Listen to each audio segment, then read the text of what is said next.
Мне кажется порою, что солдат с кровавых не пришедшие полей не в землю нашу полегли когда-то, а превратились в белых журавлей. Они до сей поры с времен тех дальних летят и подают нам голоса. Не потому так часто и печально. Добрый день, дорогие друзья! 100 лет тому назад на звездном небосклоне появилась маленькая звезда. Из года в год она становилась все ярче и ярче, и, наконец, своим светом озарила всю планету. Имя этой звезды – Расул. И сегодня мы рады приветствовать здесь, в литературной гостиной, всех любителей поэзии, чтобы вместе со всей страной отметить замечательный юбилей поэта мира Расула Гамзатова. Слово для предоставления гостей предоставляется Тамаре Габоевне Кадиковой. Но прежде чем она будет представлять своих гостей, я хочу сказать, что кроме гостей, которые приехали к нам из Владикавказа, у нас представители дагестанской диаспоры алагирской, уважаемый Шамсудин Аббасович,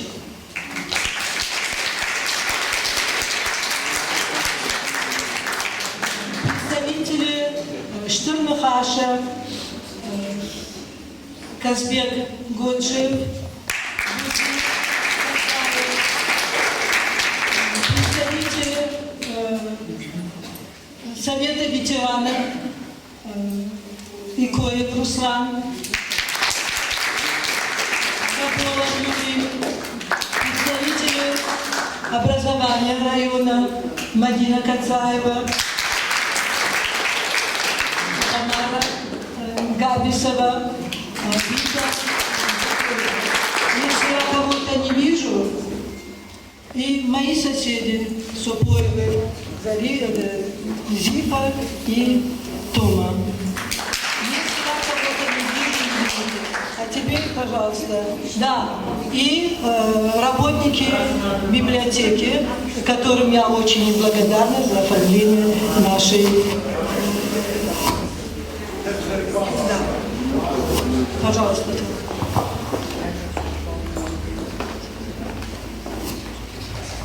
Дорогие алагирцы, мы с удовольствием откликнулись на ваше приглашение и приехали к вам, вы видите, каким большим дагестанским, осетинским десантом. Потому что на самом деле столетие Расула Гамзатова – это очень значимое событие в истории всего Северного Кавказа, в истории поэзии всей нашей большой необъятной страны. И поэтому, дорогие ребята, уважаемые педагоги, гости, я хочу вам представить наших гостей, чтобы вы запомнили, что накануне, завтра исполняется 100 лет со дня рождения Расулу Гамзатовичу Гамзатову, народному поэту Дагестана. И вы запомните, ребята, что накануне у нас в школе было очень много гостей. И первым хочу предоставить Магомеда Магомедовича Шамилова. Это человек, официальный представитель Республики Дагестан, Северной и Южной Осетии. Он очень долго возглавлял Национально-культурное общество «Дагестан» в Республиканском доме дружбы. Рядом с ним, может быть, так мне их называть или как, значит, полковник, сегодня он военный комиссар Правобережного района, член президиума Дагестанского общества Ахмед, отчество вот я уже забываю, Рамазанов. Посмотрите, очень любит поездку Расула Гамзатова. Сегодня, может, он вам тоже на аварском чуть-чуть кусочек хотя бы почитает. Рядом сидит, где он у нас, Иса, вот он здесь, пожалуйста, пристаньте. Это Дагестанское общество, тоже фамилия его Магомедов, тоже отчество Магомедович. Союз писателей у нас представлен, народный поэт Северной Осетии, заслуженный работник культуры Северной Осетии Наталья Куличенко. Она работает в Республиканской научной библиотеке, и все вечера поэзии, все творческие встречи вот такие, вы запомните, что если вы услышите, что в библиотеке такое мероприятие, скорее всего, это ведет Наталья Куличенко. Она лауреат многих конкурсов, ну и, в общем, очень яркая звездочка в поэтическом пространстве, автор нескольких сборников стихов нашей республики. Дальше Залина Басиева. Залина Басиева, творческой интеллигенции принято называть имя и фамилию. Вот они не называют отчество, поэтому Залина Басиева, она член Союза писателей, председатель секции поэзии, она лауреат премии Месоста Камбердиева, такая есть литературная премия.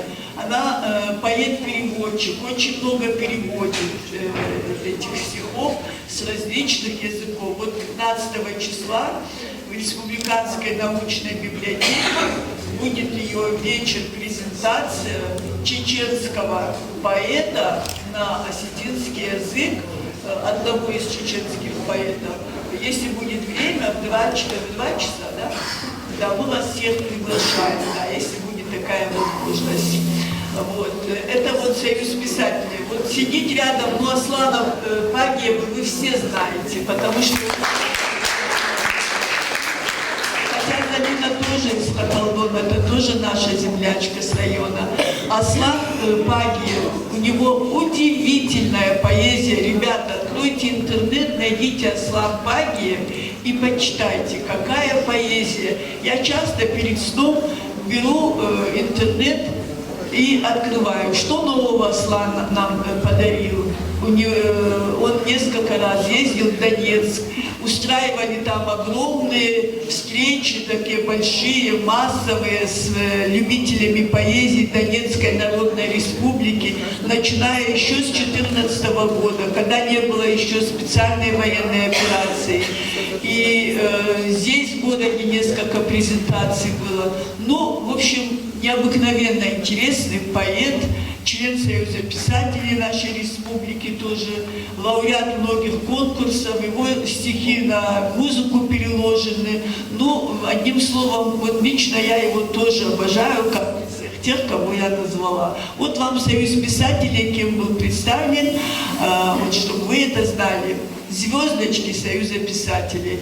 Вот сидит наша еще одна землячка. Это, значит, у нас Альбина Магомедова. Она наша землячка с ГАО, да? Она аварка сама. Вот Альбина сама аварка. Она член Союза журналистов нашей республики.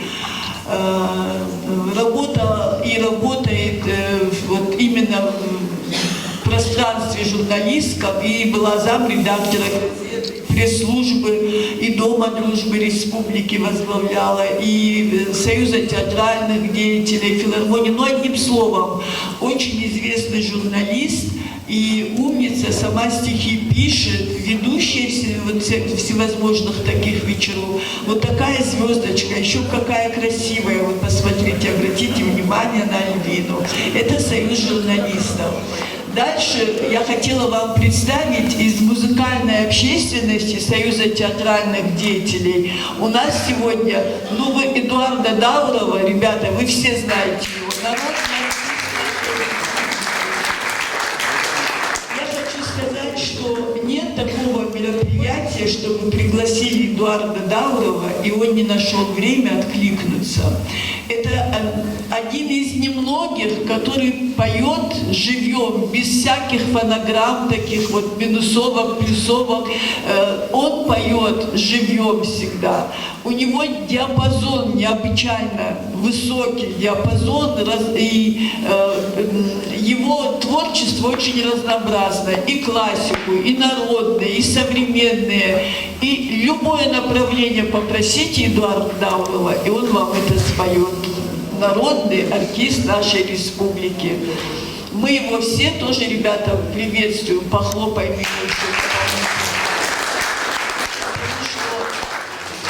Он действительно яркая звезда в творческом пространстве нашей республики. Злата Тебиева, ребята, это журналист-оператор. Она не просто член Союза журналистов, она снимает, и у нее необыкновенно хорошие выставки и по ветеранам, и по природе Северно-Южной Осетии. Она также была со Сланом, ездили в Донецкую Народную Республику, и не один цикл там записывали, и передач, и всего интересного. Очень известная в Осетии личность Злата Тебиева. Я никого не забыла, вроде бы всех представила. Сама я Тамара Габоевна Кайтукова, советник министра по национальной политике и внешним связям нашей республики, замдиректора Дома дружбы, секретарь, координатор общественного совета. Там много всего. Главное, что я ваша землячка, тоже из Алагира.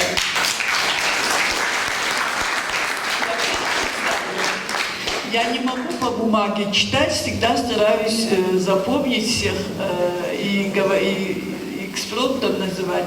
Ребята, вот такой десант. То есть вы можете любой вопрос любому, кого я назвала, задать, и они с удовольствием ответят. Нелечка, спасибо тебе большое за приглашение. Я думаю, что мы сегодня ваших детишек послушаем, и все вместе мы запомним, что был такой день накануне столетия Расула Гамзатова, когда город и село, есть такая акция «Город-село», а лагерь они называют тоже городом, потому что мы все из сельских местностей вышли. И мы сегодня вместе идем к завтрашнему юбилею. Спасибо большое, Нелечка.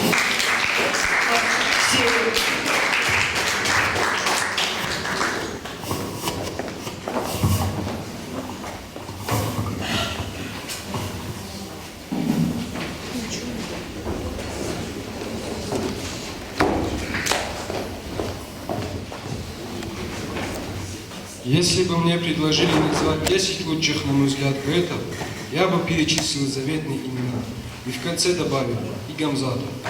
Когда бы список сократили до 5, я в конце добавил бы и Гамзата.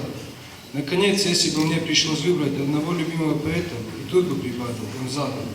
При любых сочетаниях, при любой избранности имя Гамзата будет стоять в ряду лучших. По пальцам можно перечислить поэтов такого размаха, с таким видением мира. Так говорил известный советский поэт и литературовед Сергей Наровчатов, выражая свое восхищение его талантом. Расул Гамзатов – легенда, гордость Дагестана и всей России. Его поэзия легко и естественно вошла в сердца миллионов читателей, покоряя их своей гуманностью, страстностью, простотой и мудростью. Расул всему миру открыл Дагестан. Родился Расул Гамзатов 8 сентября 1923 года в селе Ницада. Бунзавского района Дагестана. Расул Гамзатов – особая страница поэзии и всей отечественной культуры XX века. Его поэзия сегодня объединяет людей разных национальностей, учит добру, мудрости, любви. Для Расула примером во всем был отец. В своей книге «Мой Дагестан» он описывает один случай.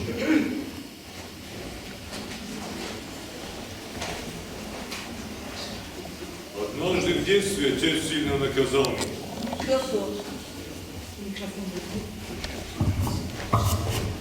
Однажды в детстве отец сильно наказал меня. Побои я забыл давно, но причину помню до сих пор четко. Я вышел как будто в школу, а свернул переулок с уличными мальчишками. Целый день играл в стуколку на деньги. Целый день играл в стуколку на деньги. Штаны мои полностью продрались, а коленки исцарапались. Тем временем старшие братья искали меня по всему аулу.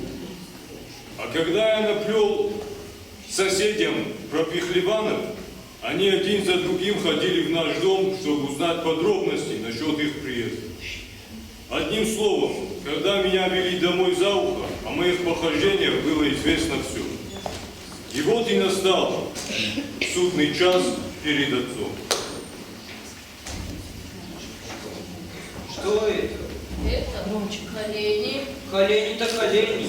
Ну почему они на... Расскажи-ка, где ты порвал? В школе за гвоздь зацепил. Как? За гвоздь.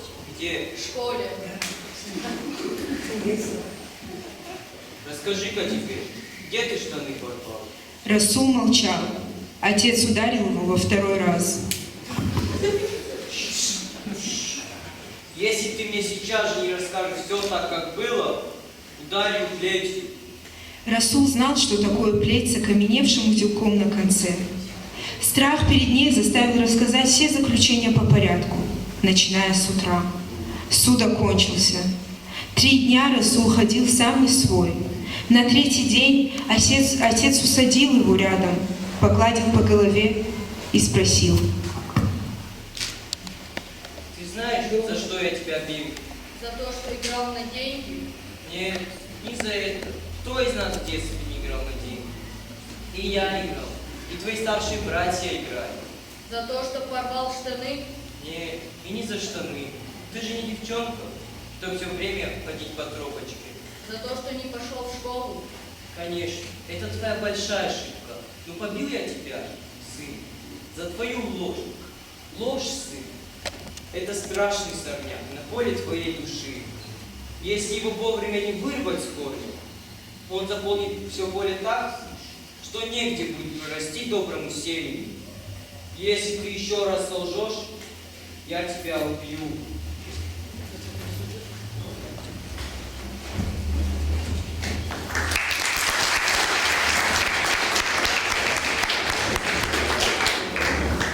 Расул рос, как и все аульские мальчишки, взбирался на скалы, приносил из лесу волчат в папахе, слушал сказки бабушки, сидя перед очагом. Однако в один из дней 11-летний Расул, лежа на бычьей шкуре на крыше отцовской сакли, написал первое стихотворение. И прямо с крыши этой сакли он взлетел на высокую саклю поэзии. Через 4 года его стихи были опубликованы в местной газете. У истоков первых строк Расула, чистых и светлых чувств, стоял его отец, народный поэт Дагестана Гамзат Садаса. В детстве Расул любил внимать отцовские рассказы о знаменитом Шамиле, о том, что имел 8 ранений сердца и мог одним ударом шашки расчесть всадников вкупе с конем. О певце любви Махмуде, чьи песни стали талисманами для всех влюбленных юношей и девушек гор. О храбром наиве Хаджи Мурате, о котором Лев Толстой написал свою прекрасную повесть.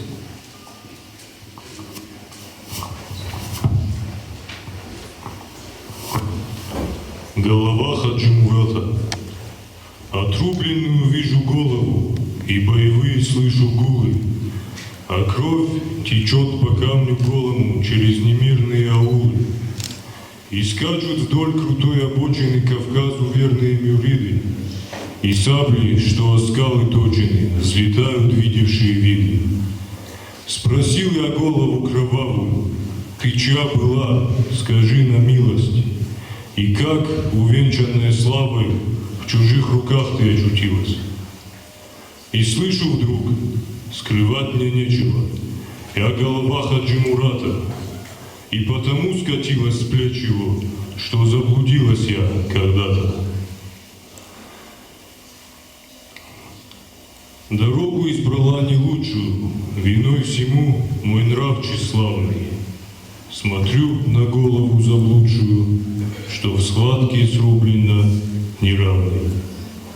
Тропинками вдоль даль простертыми, в горах рожденные мужчины должны живыми или мертвыми мы возвращаться на вершину.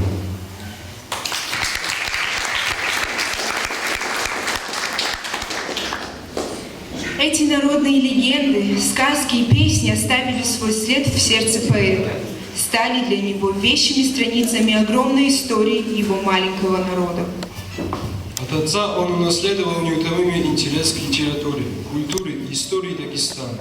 Расул писал: «Лишь ступив на житейскую сцену, в предназначенной роли стою, я отца настоящую цену поневоле с годами прости. И любовь, и терпение, и слово, и крутая тропа в вышине воедино сливаются снова, потому что отец мой по мне». Как при тебе, отец, хитросплетение покрыли мир, и зло вершит свой путь. Берет неправда землю в окружение, несправедливость не дает вздохнуть. Зачем весь век свой с подлостью сражаясь, искал ты сокровенные слова? Она ко мне приходит, похваляясь: нет твоего отца, а я жива. Она, как в дни былые многолица, и каждый раз, избрав одно лицо, бесцеремонно к людям в дверь стучится. Закроет дверь, она глядит в окно. Орленка порождает лишь орлица, лишь ворон может ворона родить. Скажи, отец, не лучше ли смириться, в борьбе неравные руки опустить? И слышится мне голос в отдалении: ты рук своих не опускай, сынок. В борьбе нельзя бояться поражения. Орел, родить я ворона не мог.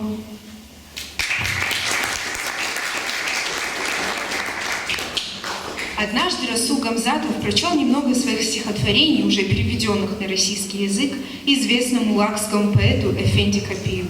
И тот посоветовал ему поехать обучаться в Москву. Москва. Литературный институт открыли Гамзатову доселе неведомые тайны поэзии. Он по очереди влюблялся в разных поэтов. То в Блока, то в Багрицкого, Маяковского, Есенина, Пастернака, Цветаева, баварца Махунда и немца Гейна. Но влюбленность в Пушкина, Лермонтова, Некрасова осталась навечно неизменной.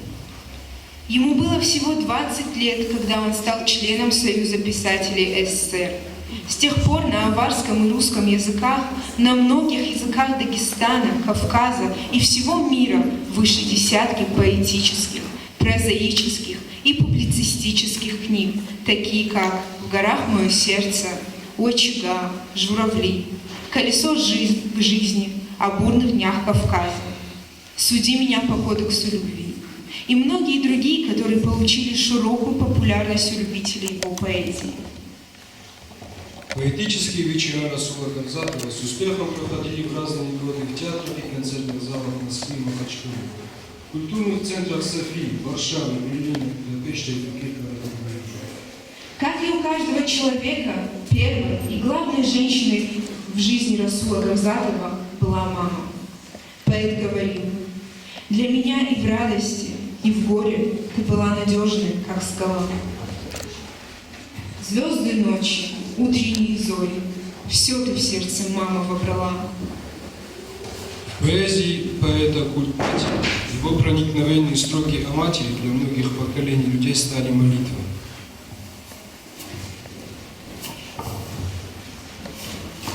Трудно жить, навеки мать утратив. Нет счастливей нас, чья мать жива. Именем моих погибших братьев думайтесь, молю, в мои слова. Как бы ни манил вас событий, как ни влек бы в свой водоворот. Пуще глаза маму берегите от обид, от тягот и забот. Боль за сыновей, подобно мелу, выбелит ей косы до бела. Если даже сердце очерствело, дайте маме капельку тепла.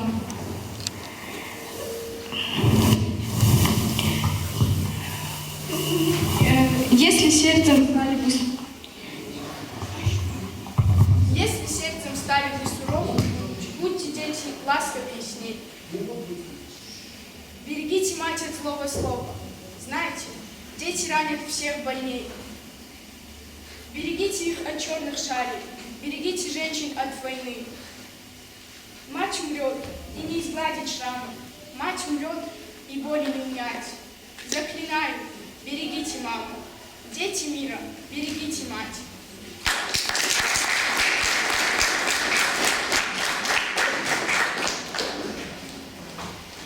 Тема родного очага, своей семьи, отца, матери сливаются в поэзии Расула Гамзатова в единую тему Родины.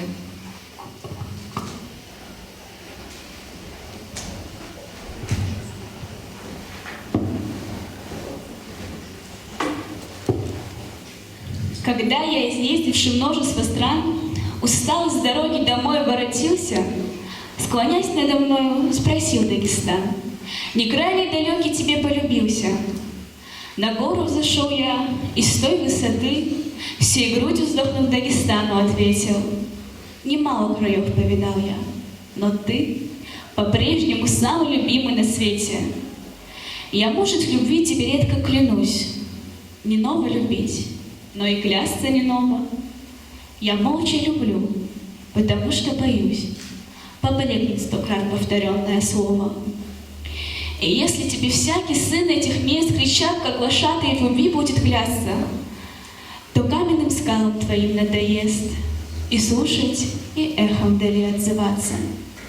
Когда утопал ты в слезах и крови, твои сыновья, говорившие мало, шли на смерть, и клятвой сынов нелюбви звучала жестокая песня кинжала.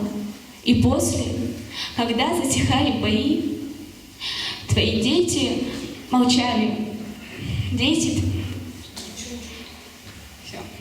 Твои дети, молчавшие, тебе, Дагестан мой,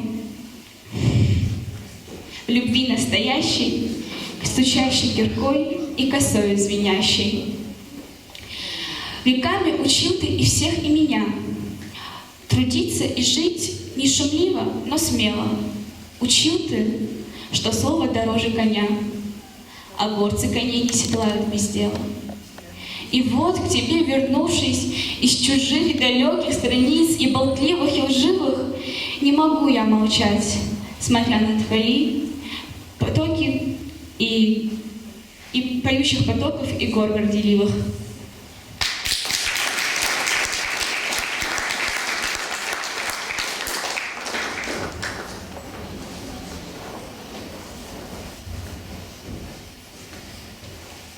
Расул Гамзатов был заботливым отцом и прекрасным семьянином.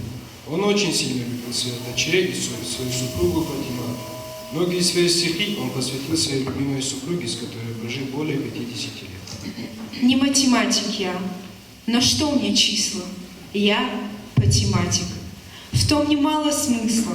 Я математик с самых ранних лет и говорю, важней науки нет. Находки и открытия все подряд. Всю жизнь я посвящаю математ. Что в жизни я люблю, храню в душе всегда. Мелодию, друзей и свой аул цада. И горные хребты, чья так легка вода. И женщин я люблю, а больше всех тебя.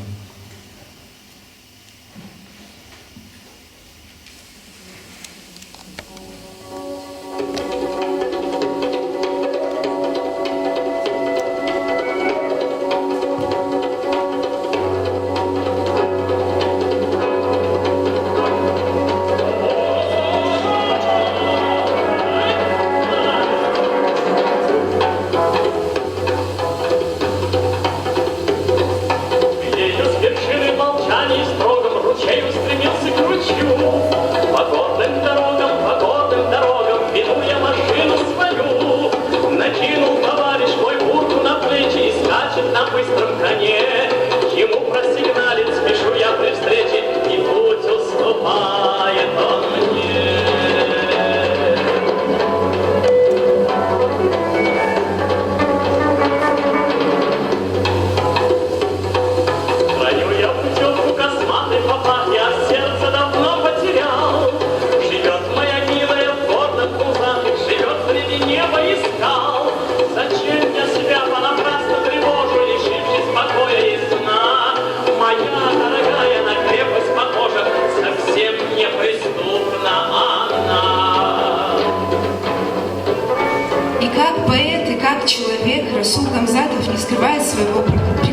перед женщинами.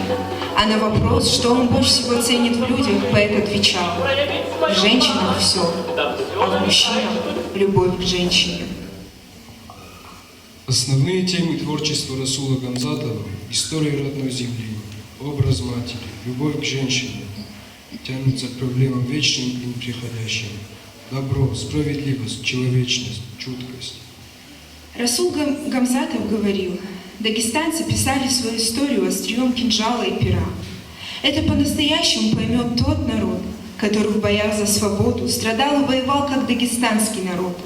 Для дагестанцев Расул Гамзатов – поэт, без которого немыслима жизнь.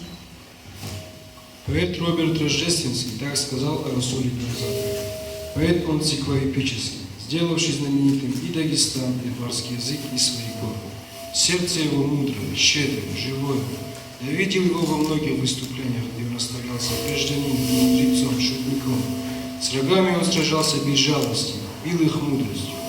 Поэтому он не только дагестанский, но и российский стихотворец. Его постоянно называют в числе любимых поэтов. И какие бы звания ни присваивали Расулу Гамзатову, он всегда оставался таким же простым, нежным, мудрым, любящим шутку, смех, веселье. В далеком 1939 году в Осетии широко отмечали 80-летие со дня рождения Коста Ливановича Хайдагурова, основоположника астинской литературы и астинского литературного языка. Гости съезжались в Орджоникидзе со всей страны. Среди них была и делегация из Дагестана, в том числе и народный поэт Гамзат Садаса, отец Расула.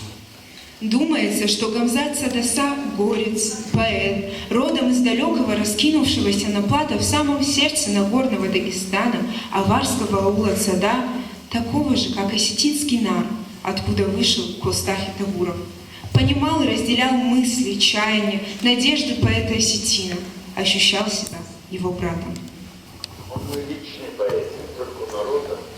Он лично меня стал для меня лично родным поэтом, любимым поэтом. У каждого человека есть наследственная любовь и приобретенная любовь. Коста Хайдагуров для меня и тот, и другой. Он наследственная любовь, потому что в 1939 году впервые мой отец был Орджоникидзе по зову Коста Хайдагурова.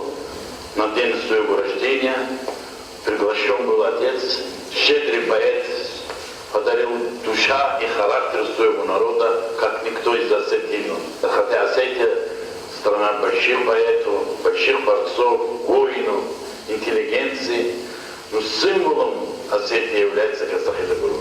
И отец, влюбленный в него, на родной язык перевел Коста Хайдагурова стихи, и они звучали как на стихи, написанные на одном языке, такие близкие были, они пролетели на аварским аулом, и у моей церкви было тепло и светло от стихов Коста Хайдагурова.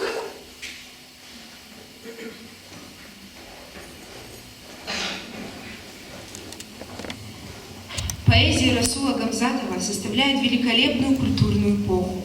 Мощная творческая энергия поэта заложена в его стихах, светлая лиричность и глубокая мудрость его поэзии пленяют и очаровывают каждого, кто к ней прикасается. Расул Гамзатов не только поэт, он учитель. Знать его поэзию – это значит учиться. Учиться любить Родину, его людей, обычаи, природу, историю.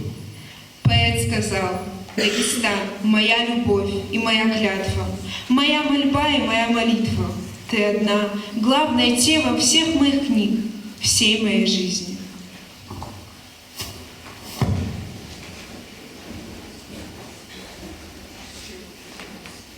Пусть висит в моем доме под ластом в руке, колокольчик на дверь покоя стучат, и пускай у него будет на руке.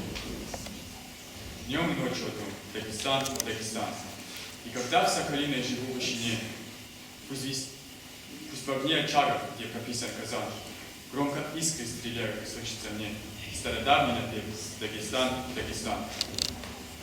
И когда к роднику по рассветной росе выйдет девушка в горку, чтобы наполнить курган, пусть на склонах ценят колокольчики все, чтоб слышались мне Дагестан, Дагестан. В изголовье сабля висит на стене. Вижу кровь, что сочится из ран. учиться всадить легко почалым коней. И подковы звенят. Дагестан, Дагестан.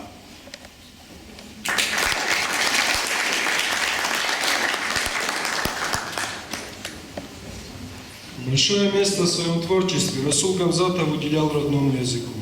Для меня, говорит поэт, языки народов как звезды в небе.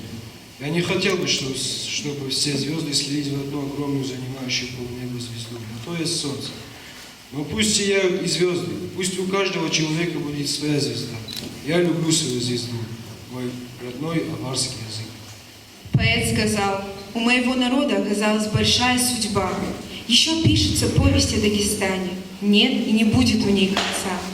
Счастлив буду я, если в этой золотой и извечной книге окажется хоть одна и мной написанная страница. Я пою свои песни.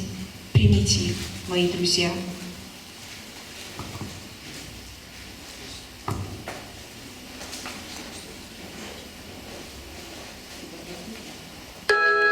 Я хочу сказать всем, кто нас смотрит: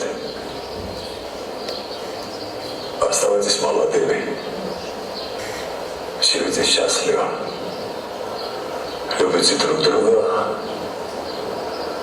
воспитывайте детей, строите дома, сажайте деревья. Дай Бог вам огромного счастья всем. Я вас очень люблю.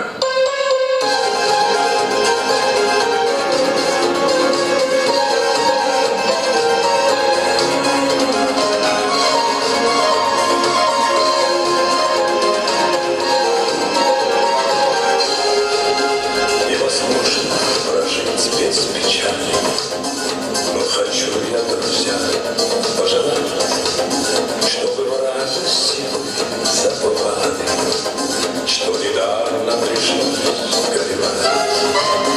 Я хочу, чтобы песни звучали, чтоб вином наполнялся бокал, чтоб друг другу вы все пожелали то, что я вам сейчас пожелал. Я желаю друга такого, чтоб в тяжелый и радостный час произнес настоящее слово, что спасительным будет для вас. Я хочу, чтобы песни звучали, чтобы вином наполнялся бокал, чтобы вы все пожелали то, что я вам сейчас пожелаю.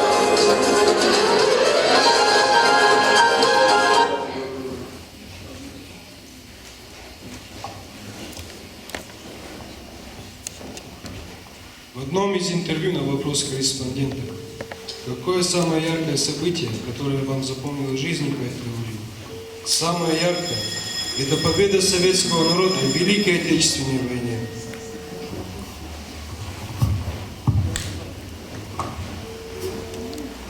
С каждым годом наш мир удивительней, с каждым годом стремительней сны, с каждым годом невесты пленительней.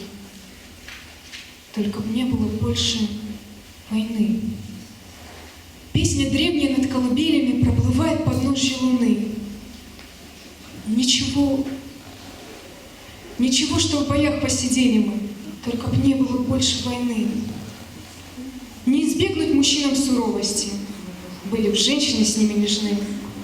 Бьют куранты, последние новости, только б не было больше войны.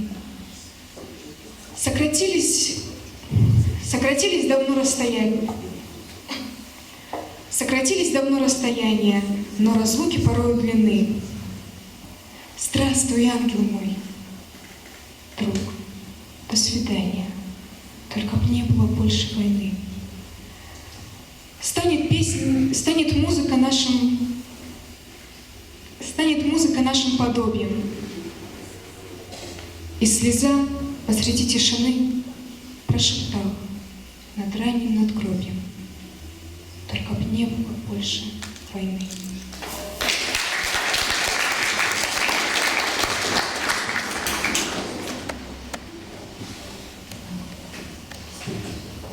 Стихотворение Расула Гамзатова «Журавли» стало гимном памяти павшим солдатам. В Северной Осетии, в селе Цуарикау, есть удивительный памятник. Мемориал изображает скорбящую мать, которая провожает взглядом птиц, улетающих навсегда в небо. Памятник был поставлен в честь 7 братьев Газдановых, погибших в годы Великой Отечественной войны. С этим памятным местом связана еще и история песни, ставшая одним из символов великого, но грустного праздника – Дня Победы. В 1965 году памятник увидел Расул Гамзатов. Незадолго до этого поэт побывал в Хиросиме у мемориала японской девочки Садако Сасики. Думая о японской девочке из далекой Хиросимы, у Гамзатова родилось стихотворение, которое начиналось строчками: «Мне кажется порою, что джигиты, с кровавых не пришедшие из полей, в могилах братских не были зарыты, а превратились в белых журавлей». Стихотворение увидел в журнале «Новый мир» Марк Бернес. Переработав его с помощью Наума Гребнева, Бернес прочитал его Яну Френкелю и попросил написать музыку. Так появилась песня, которая обрела мировую популярность. Песня была переведена на осетинский язык Иналом Плиевым и Залиной Басиевой. Послушайте ее в исполнении Эдуарда Турова.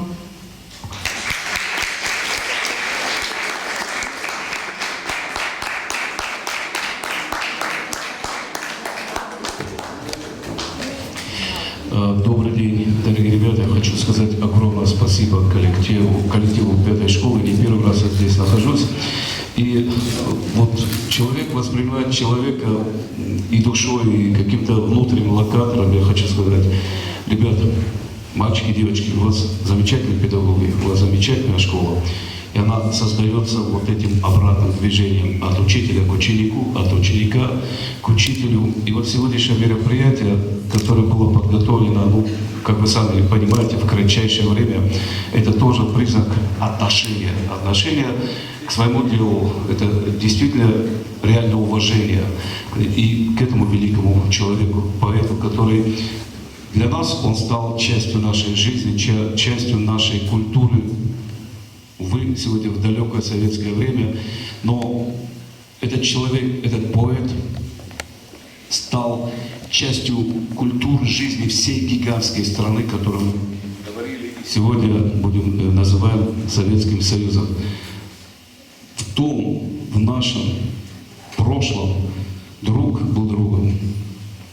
И мы часто не задумывались, во вторую очередь задумались, какой национальности человек. И, может быть, поэтому и сегодня мы с глубочайшим уважением относимся и к Расулу Гамзатову, и не только к нему, поэт. И если отец был корнями того дерева, из которого выросло мощный ствол культуры, который вышел за границы Дагестана и который стал явлением действительно всемирным. И столетие, я убежден, что столетие Расула Гамзатова сегодня отмечают не только в России, но как минимум в бывших республиках, как сегодня говорят, Советского Союза. История песни, здесь сидит Залина, и я хочу сказать, что вот желание, зная, что есть уже перевод, а все равно человек, вот желание по-своему перевести это стихотворение, оно говорит, что у каждого человека есть что-то такое, что ему хочется, он проживает заново эти слова, он проживает заново вот жизнь Расула Гамзатова. И он, оказывается, одно и то же стихотворение можно перевести по-разному, потому что есть еще перевод «Тот разум Кукаева». То есть, когда такие люди берутся за такую поэзию, то это говорит о том, что язык, на котором говорил, думал, общался с людьми, с миром Расул Гамзатов, это наш общий язык. Поэтому и сегодня здесь собрались, поэтому и он будет жить всегда. Вне зависимости от уровня официальных мероприятий или еще что-то, потому что Расул Гамзатов — это абсолютно светлый человек. И даже когда можно было видеть, можно было чувствовать, в его поэзия светлая, его поэзия, в ней столько добра, столько любви к людям, поэтому она всех нас и объединяет. Больше 10 лет назад действительно мне позвонили из Южной Осетии, и Наладплива я вообще не знал. И Жанна Виссарионовна Засеева, она тогда была советником еще Кукойка, она сказала: Эдуард, у нас есть такой поэт, Чу, Жолмейдека, и Налплив, он тогда был худенький такой, кто его знает. Вот он написал перевод «Журавли», «Темная ночь», «Венский вальс», «Марш славянки». Я сказал: Жанна Виссарионовна, как можно после таких на осетинском языке петь журавли, такие эти? Но, оказывается, можно. И я знаю, что у Залины прекрасный перевод. Залина, мой друг, мой коллега Залина Захоева поет вариант перевода. Вариант перевода Тодраза Кукаева поет Аким Салбиев. Так что у каждого перевода есть свой исполнитель тоже. А сейчас «Журавли». Журавли.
Через много лет «Журавли» в исполнении ансамбля имени Александрова прозвучало в Японии.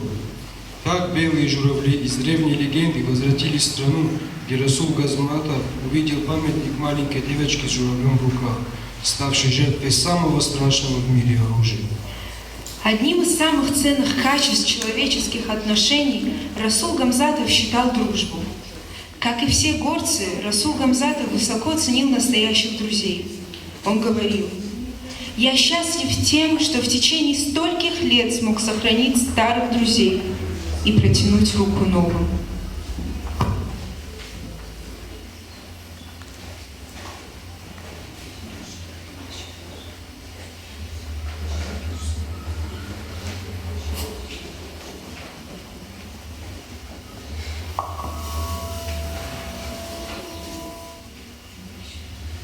Расул Гамзатов говорил: «Мы много говорим о сегодняшней жизни, культуре, искусстве и других сторонах деятельности человека.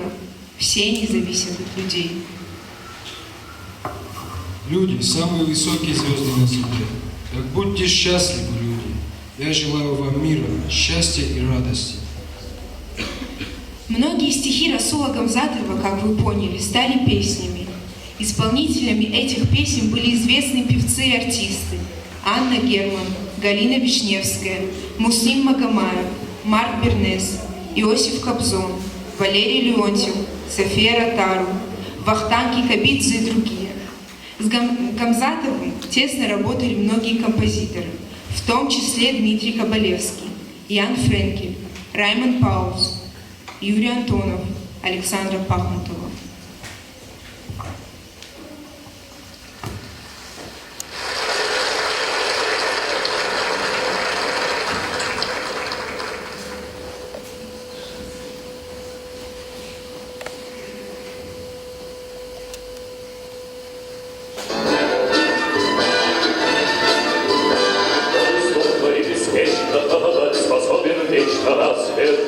Мужчина, кто прошел зимы дали, но всю жизнь не знал печали рассвет. Тот мужчина, кто со здравом многословие умудрялся хлурить в роли рассвет. Тот мужчина, кто смертельно не влюблялся, ни с одной не целовался рассвет. Тот мужчина, и за каждой бегал юбкой расцветок мужчина. Он не станет многолюдно, днем и строго беспробудно расцветок мужчина. Он готов подать нам смирения и предать нас в то же время расцветок мужчина. Он хоть теперь дороге будет, дом отцовский позабудет расцветок мужчина. Твой исполненным сердце судит нас без милосердия расцветок мужчина. То на слово, что ладно, но возьмет его обратно расцветок мужчина. Тот мужчина, кто отважен и душою не продажен, только тот мужчина,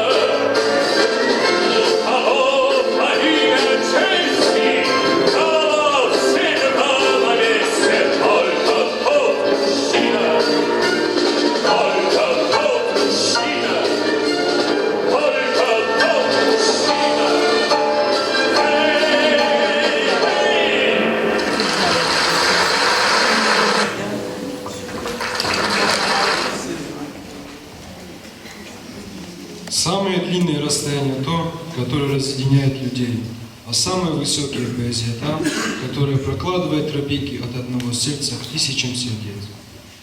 Прощай, Расул, ты был суров и нежен, стихами славил родину свою.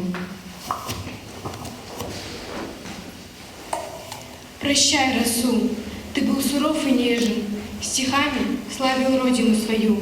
Есть рай и ад, но ты не будешь между, пускай душа твоя парит в раю. Прощай, Расул, на мир смотрел ты шире, чем многие, парнасом стал Кавказ. о родине, о матери, о мире. Ты не писал, а пел, пленяя нас. Прощай, Расул, курлычут журавли. Прощай, Расул. Ты чувство побудил своей лирой, печать земли надеждой окрылил.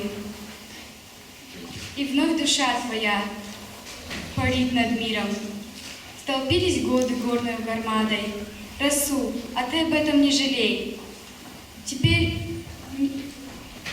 он не пустеет промежуток малый в строю твоих бессонных журавлей. Не уставай за землю быть в ответе во имя торжествующей любви. По яростной, сияющей планете скачи, Джиги, шагай, поэт, живи.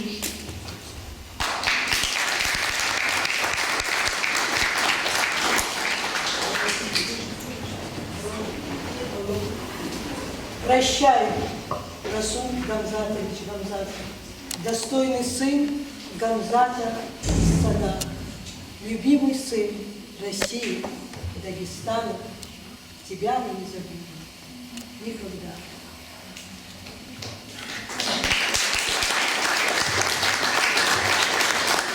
Пусть живет и процветает поэтическая держава, имя которой Расул Гамзатов. Еще раз. Пусть живет и процветает поэтическая держава, имя которой Расул Гамзатов.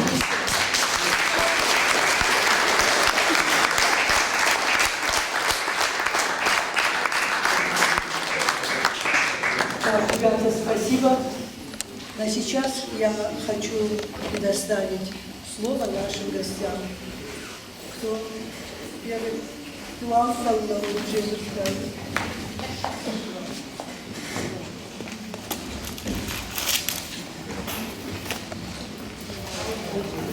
Дорогие друзья, Ленечка дорогая, спасибо большое тебе, спасибо большое твоим деткам. Ты настоящая звездочка не только 5-й школы, но и всего района Лагирского. Поэтому живи долго. Вот то, что ты вкладываешь в этих детишек, это на всю жизнь. Я уверена, все, кто сегодня в этом зале, они полюбят народ дагестанский. Они полюбят не только Расула Гамзатова, но и весь многонациональный. Вы знаете, более 33 национальностей живет в Дагестане. Это очень многонациональная республика. И эти дети на всю жизнь это запомнят. Спасибо тебе большое. Я сегодня по поручению министра нашей республики по национальной политике и внешним связям Алана Казбековича Багиева, директора Дома дружбы Охотникова Александра Ильича, полковника пограничной службы, председателя общественного совета города Михаила Михайловича Шаталова.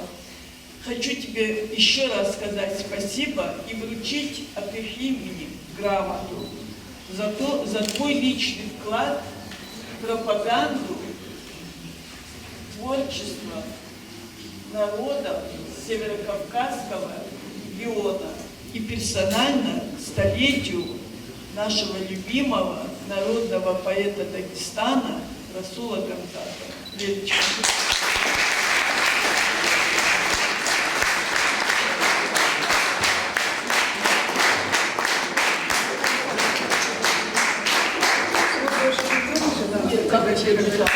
Нет, фотографируем. Найдем.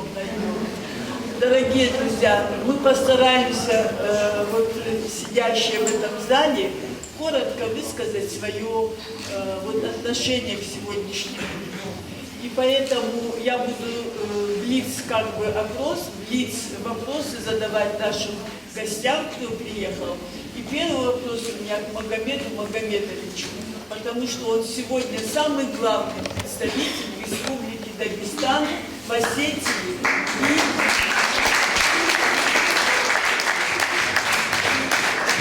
Добрый день, Давон Тухош.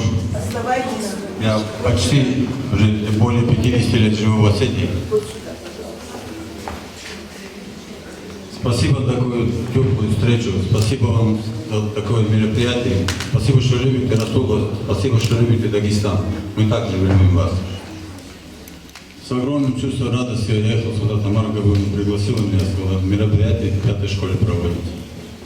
Очень рад, очень доволен.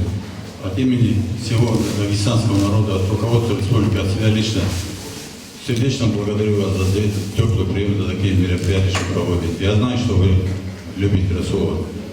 Расул многократно бывал в Осетии, он очень любил Осетию.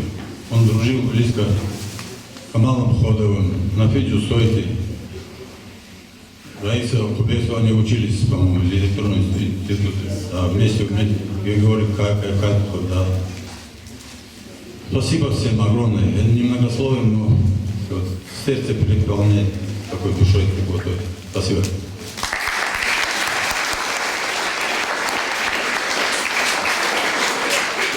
Грамота в 5-й школе от имени представительства правительства Республики Дагестан, Северной и Южной Осетии.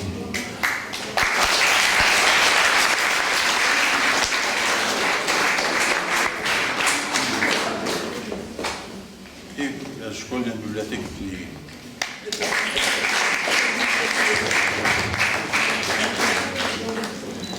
Нелли Алексеевна, передадите директору школы. Для гостей они в дороге, может быть, успеют. Ну, если успеете. Не присвою, тут написано Кубеева Аза Садуховна, так что... Школу, правильно, ей передадите, да. Вот здесь сидит, я вам говорила уже, военный комиссар Правобережного района, член президиума Национального культурного общества Ахмед Рамазанов. Скажите, вы военный человек, от имени силовых военных ведомств нашей республики, что у вас на душе? Пожалуйста, 2 слова. Дорогие друзья, дорогие дети, еще раз хочу, как и наш Магомед Гаврилович, как и все остальные, поблагодарить за такой душевный прием, за такую любовь к нашему народному поэту. Я здесь, в Осетии, живу уже 16-й год и прикипел к Осетии родной. Она стала для меня уже практически второй родиной. Не успевая доехать до Махачкалы, мне уже тянет обратно в Осетию. Вот. Традиции дружбы между Дагестаном и Осетией, они очень глубокие, очень крепкие. И наши спортсмены, и наши поэты. Расул Гамзатов считал своим учителем Устали Ивановича Фитогурова. Трудно мне говорить сейчас о глубоких традициях дружбы между Дагестаном и Осетией. Мы дружим через 2 республики. Наверное, тяжело найти в Северокавказском федеральном округе 2 республики, которые так дружны и тесны во всем. И в культуре, и в спорте, и в науке, и везде. Поэтому я как военный комиссар уже здесь, который год служу в Осетии, остался здесь и вышел на пенсию. Здесь у меня родилось 2 дочки и 2 сына, дополнительно к тому, что у меня были еще... У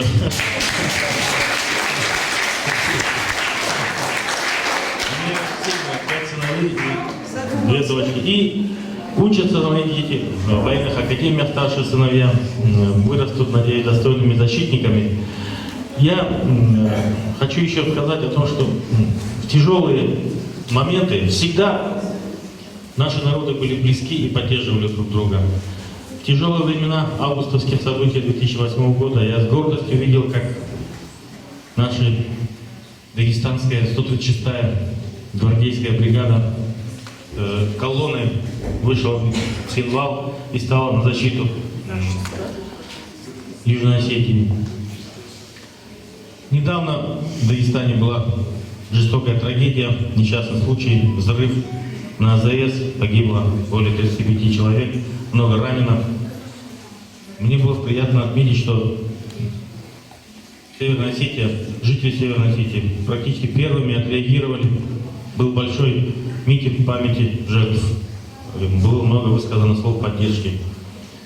Дагестанский народ всегда был вместе с осетинами, и в трагические события, бесланские, Поэтому меня сейчас реально переполняют большие чувства. И сейчас дагестанцы, осетины вместе выполняют свой интернациональный, вернее, долг перед Отечеством на полях сражений СВО по защите Родины, по освобождению нашей страны от той нечисти, которую мы не добили, после наши деды, прадеды не добили.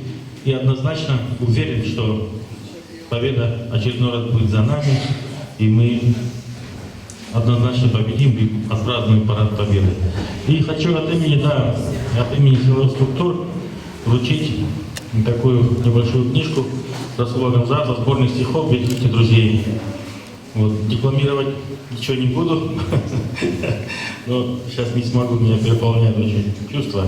Расскажу маленький случай. Когда на съезде писателей Дагестана, на съезде писателей России, да, уже новой России, во время практически времена развала, кстати, к сожалению, разваливался Союз, и спросили тогда у Расула Гамзатова: Расул Гамзатович, неужели Дагестан выйдет из состава России?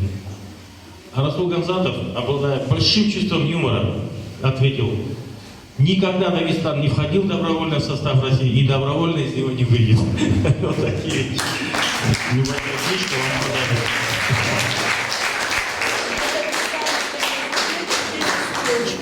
Тут, к сожалению, все на русском. Тут, к сожалению, тут на аварском нету. Тут, к сожалению, на русском. Нет, ну давай, хоть на русском 4 строчки. Я сейчас... Есть в моем телефоне. Буквально четверостишие. Да. Буквально четверостишие я прочту. Боюсь, что из-за волнения наизусть не смогу. Поэтому прочитаю так. Сейчас.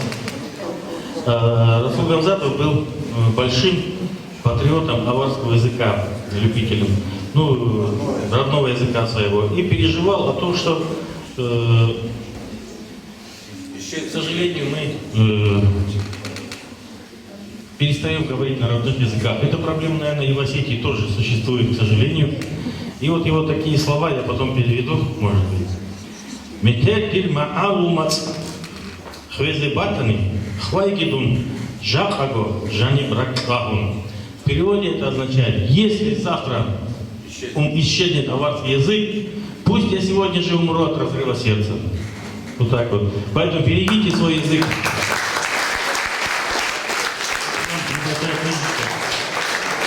Вашу библиотеку. Спасибо вам еще раз. Спасибо большое. Исам Магомедович, буквально 2 слова от имени Национально-культурного общества, пожалуйста, сами подарите Неле Алексеевне, да, чтобы не я дарила, а вы дарили. Да. Все, спасибо большое вам, что провели такой праздник в честь столетия Расула Гамзатова. Спасибо вам.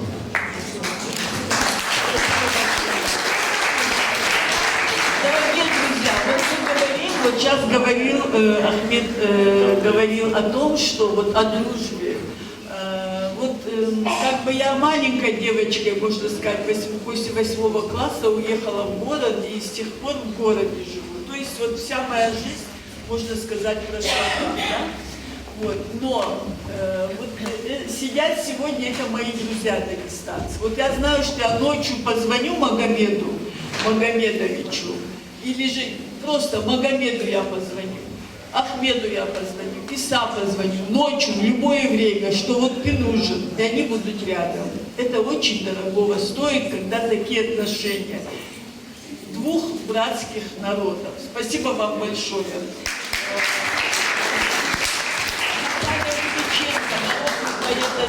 Как мы можем ей слово сегодня не предоставить, когда она готовилась к этой встрече? Пожалуйста, Наталья, что вы чувствуете сегодня? Вот вы посмотрели, прослушали детей, прослушали, как они подготовились. Что вы чувствуете сегодня? Конечно, огромное удовлетворение, что настоящая поэзия звучит сейчас и звучит громко. И огромное спасибо и директору школы, и преподавателям, и ребятам, всем, кто участвовал в этом вечере, и всем, кто пришел и послушал. Это здорово. Ну, а я, поскольку я представляю Национальную научную библиотеку, я хочу вам сказать, что, чтобы долго не представлять книгу, я скажу, что в сегодняшней газете «Северная Осетия» моя большая статья об этой книге. И сейчас я вам эту книгу покажу. Вот она у меня в руках. Книга вроде бы маленькая, но она очень насыщена информацией. Называется «Расул Гамзатов и Осетия». Ее составила наш замдиректора по краеведческой работе Ирина Гамболовна Бибоева. Это уже второе издание, дополненное, расширенное. Первое издание вышло 10 лет назад. И просто я хочу сказать, ребят, 10 лет назад у нас еще был так называемый КИБО. Это комплекс информационно-библиотечного обслуживания. Фактически это была передвижная библиотека с выходом в интернет. И мы объехали 10 лет назад всю республику. Были во всех городах и весях. И с большой программой выступали. Везли с собой большую выставку его книг и на русском, на остинском, на разных языках. То есть тогда это было действительно такое вот мощное мероприятие. К сожалению, он сломался, и пока его не починили. Иначе мы бы были здесь тоже, и в этом году. Ну, а я хочу из этой книги зачитать одно стихотворение. Написал его наш замечательный поэт Чермен Дудаев. Запомните эту фамилию. И стихотворение называется «Письмо к Расулу». Ночь, тишина, мой край уснул, но лист бумаги полон света. Ведь я пишу тебе, Расул, письмо, поэту от поэта. Ты помнишь, много лет назад, о сын счастливого удела, под сенью звездных врат тебе поэзия запела. И, может, именно тогда сказали горы, разве плохи стихи мальчишки из сада? Он станет голосом эпохи. И вскоре закипел Кавказ, и вся Россия, как ни странно, шумела. Удивляет нас лихой джигит из Дагестана. Весь мир узнал аварский стих. Спасибо же, пеет, спасибо. Пускай всегда в словах твоих звучит зурна Абу-Талиба. Тобою был воспет Восток в своем молчании глубоком. Ты научил мой русский слог кизиловым струиться соком. Я написать тебе рискнул, как мировому стихотворцу. Так принимай скорей, Расул, мое письмо от горца к горцу. На небо новая звезда восходит пламенем объята в честь человека из Цада, в честь сына славного Гамзата. И вся тревожная страна дыханием той звезды согрета. Звучит, не замолкай, зурна, в стихах аварского поэта.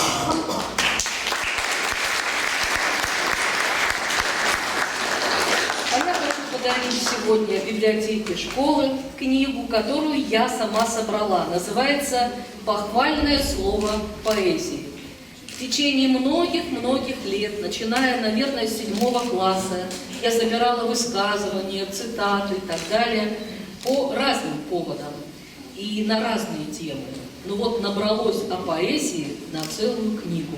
И я хочу, чтобы эта книга была в вашей библиотеке. Спасибо большое.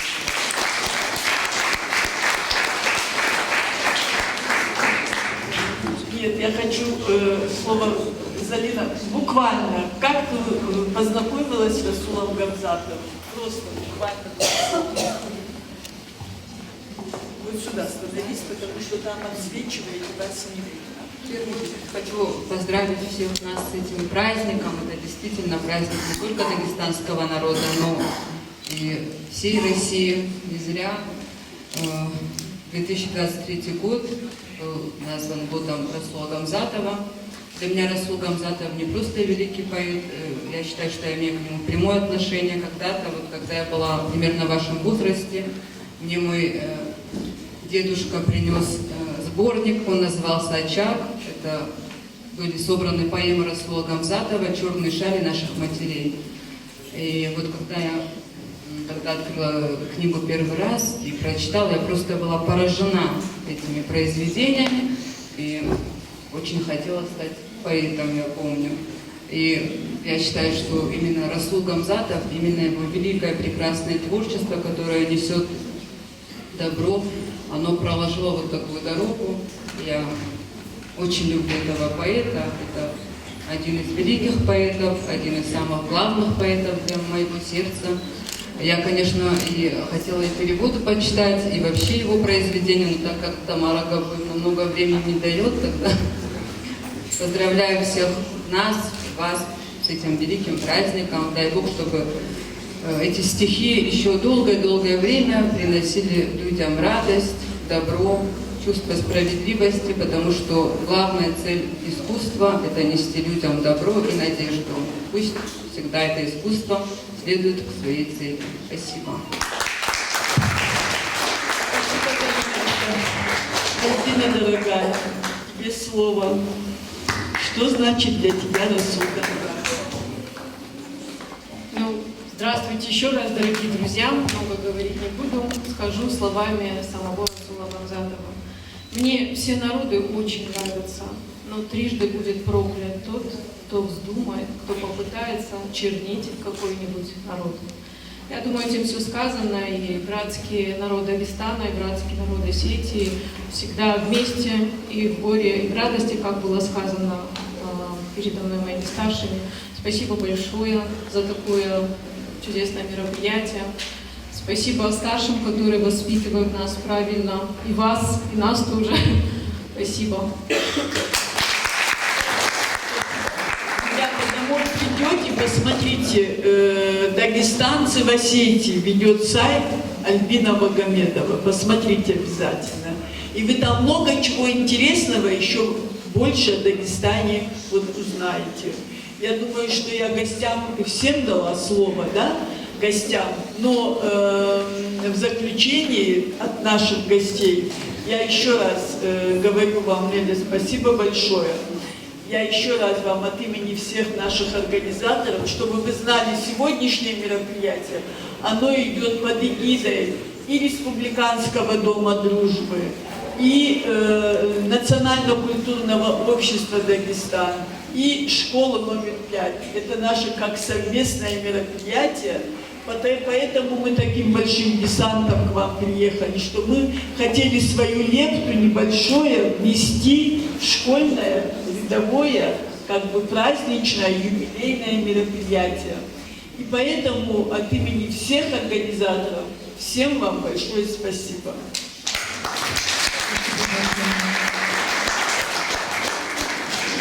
Долгие годы на земле Алагира живет человек,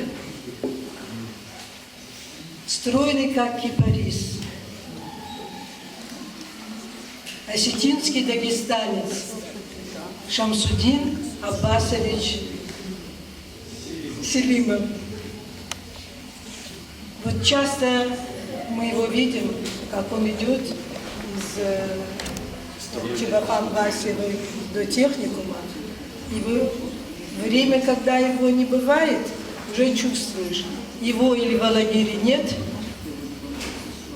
или что-то происходит. Нам очень приятно вас видеть здесь, дагестанцам, и хотим вам предоставить слово.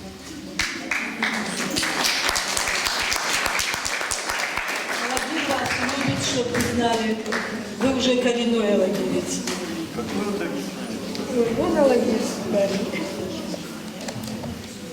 Первым делом я хочу поблагодарить вас за организацию такой встречи. В честь моего земляка. Не будет преувеличением, если я скажу всемирно известного поэта Дагестана Расула Гамзатова. Мне очень приятно. Я здесь услышал, что действительно, какой он дагестанец. Да, какой я дагестанец, у меня две родины. Родина Дагестан и Осетия. Я работаю, точнее живу и работаю в нашей республике. Это наша республика не так давно, с 1967 года.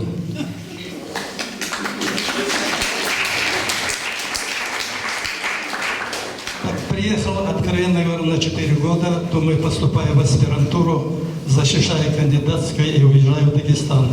Но отрицательный союз сказал, что воздержитесь пока. И я оказался вот здесь. Это вторая моя родина.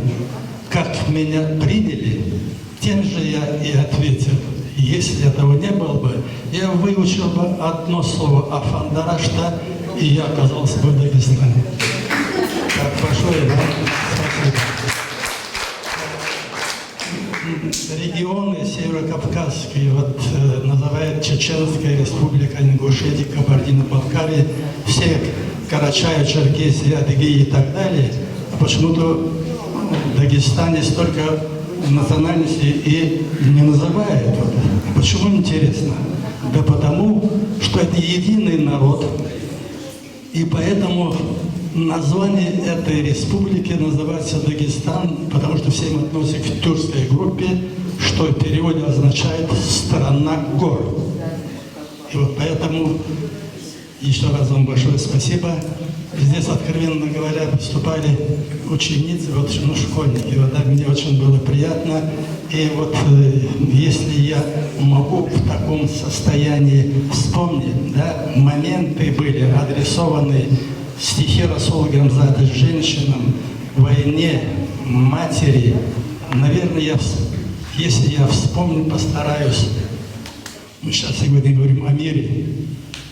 Это на самом деле это вопрос самый тяжелый и самый важный для нашей страны. А у него есть стихотворение. Один куплет, если я вспомню. В вашем возрасте мы возглавляли полки. Свет звезды падали на наши клинки. Нас опустили в землю, как саблю в ножны. Вы, сыновья, не забывать не должны. Их много, я больше не буду. Как говорится, это адресовано молодому поколению. Адресованные женщины, я просто хочу, здесь было затронуто в это. Так, хочу один такой тост, который предложил Расул Гамзатов. И я пью за молодость и седины, за терпеливых женщин наших гор, которых многие из нас, мужчины, так не научились ценить до сих пор. Это я адресую всем мужчинам, независимо от возраста. И последнее, что я хотел сказать, касающийся, как будто Расул Гамзатов написал его в 2022 году. Один только куплет. Я пью за то, чтобы на белом свете пожар войны до небес не взвелось. Я пью за то, чтобы нашим детям пить за погибших друзей не пришлось. К сожалению, вот так. Дальше я не буду. Еще раз вам большое спасибо. Спасибо вам большое. Знаете, что мы вас любим. Так, кто из вас, так, слово предоставляется председателю Штернахаша. Добрый день еще раз. Я как коренной аллагирец не сказать не могу. Я родился в этом городе, не первый десяток лет живу здесь. И я как коренной аллагирец, Тамара тоже аллагирская, вот, Арбина, но все равно не отъехали, но мы пока все время здесь. И я хочу от имени аллагирцев всех поблагодарить за то, что вы сегодня к нам приехали на этот праздник, а его по-другому и не назовешь. Кто такой для нас Расул? Вот для меня, мы в школе никто его произведения не проходили. Но когда после школы, я вот из личного своего примера скажу, поехал служить в армию, и там были очень много, я в группе советских войск Германии, очень много разных национальностей. Но почему-то я обратил внимание на аварцев. Там были, я никого не принижаю ни в чем абсолютно, поймите меня правильно.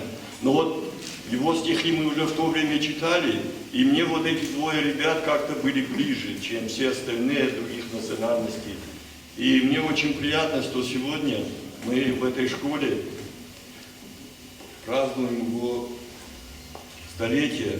И хочу поблагодарить всех участников и организаторов вот этого праздника, что они за такое короткое время смогли подготовить, собрать нас здесь и вот такое мероприятие организовать. Спасибо вам и всех благ. Слово предоставляется Юрию Каболову. Я его спрашиваю, как тебя представить? Просто пенсионер. Значит, просто пенсионер. Слово.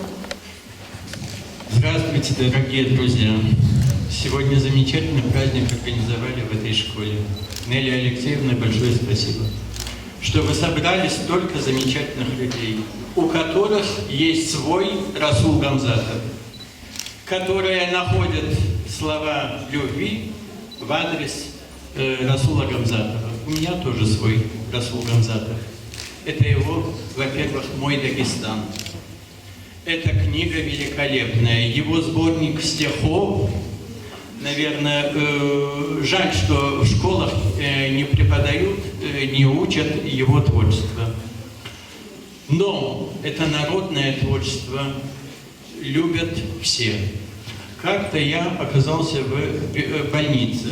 Ну и сидя где-то, рядом со мной присел один моего возраста человек. Разговорились, и тут он говорит: а вы знаете, вот Расул Гамзатов по этому поводу вот такое стихотворение написал и зачитал по памяти. Мне было приятно, но чтобы не оказаться ниже в его глазах, я достаю телефон и там читаю последнее стихотворение Расула Гамзатова. Опять мы продолжаем разговор, и он... А вот это опять у него вот такая тема была. Я послушал, говорю: слушайте, вы что, учитель словесности, откуда вы знаете так хорошо Расула Гамзатова? Кем вы работаете? Да я, говорит, давно уже не работаю, давно пенсионер. Я всю жизнь проработал поваром в Змейке. Но Расул Гамзатов был моей любовью. Да, потому что его слова настолько близки каждому человеку. И спасибо большое тем переводчикам, которые смогли передать вот его душевные слова и донести до нас, до всех разных национальностей. Большое спасибо, дай вам Бог здоровья.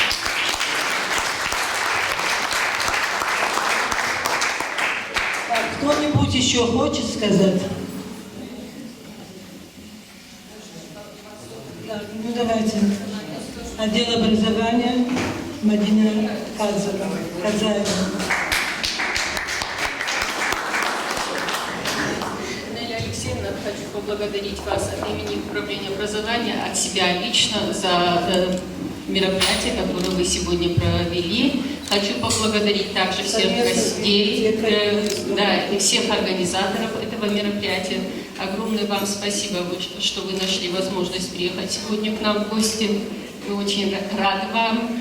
И хотелось бы еще раз вам сказать, Нелли Алексеевна, большое спасибо за вашу преданность профессии, за любовь к детям, за творческий подход ко всему, что вы делаете.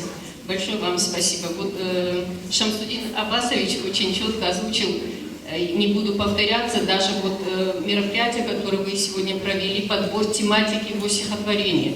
Здесь прозвучало буквально все. Спасибо хочу также сказать обучающимся, которые читали сегодня вот стихи Расула Гамзатова. И мне хочется еще сказать, что подобные мероприятия пройдут во всех школах района. Соответствующее письмо о проведении мероприятий, посвященных столетию Расула Гамзатова, было направлено в школы. И первой ласточкой оказалась 5-я школа. Вам спасибо за это. И еще раз спасибо всем.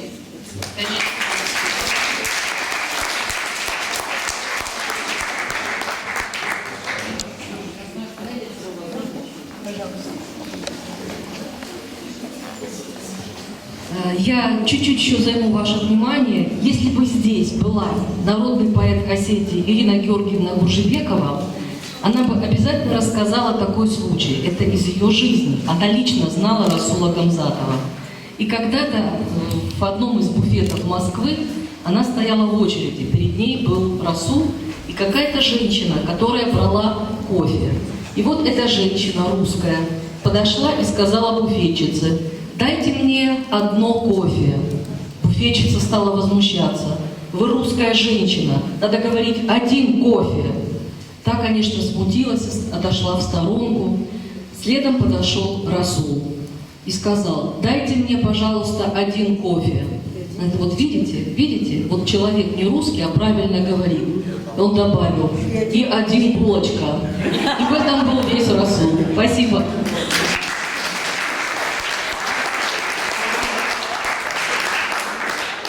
Кто-нибудь еще хочет сказать? Тогда разрешите мне от имени коллектива 5-й школы, учителей, детей, в частности участников, поблагодарить, во-первых, тех, кто приехал к нам из Владикавказа, и Дом дружбы, и творческая интеллигенция, и творческие диаспора, дагестанская диаспора. Всем вам большое спасибо. Вы скрасили наш вечер. Злата, тебе особое спасибо. Да. Огромное спасибо всем любителям поэзии Расула Гамзатова. Вот они сидят здесь, и отдел образования, и все наши общественные организации. Всем большое спасибо. И библиотеке огромное спасибо за выставку, которую нам организовали. Ребятам, учителям спасибо, что приняли участие в нашем вечере.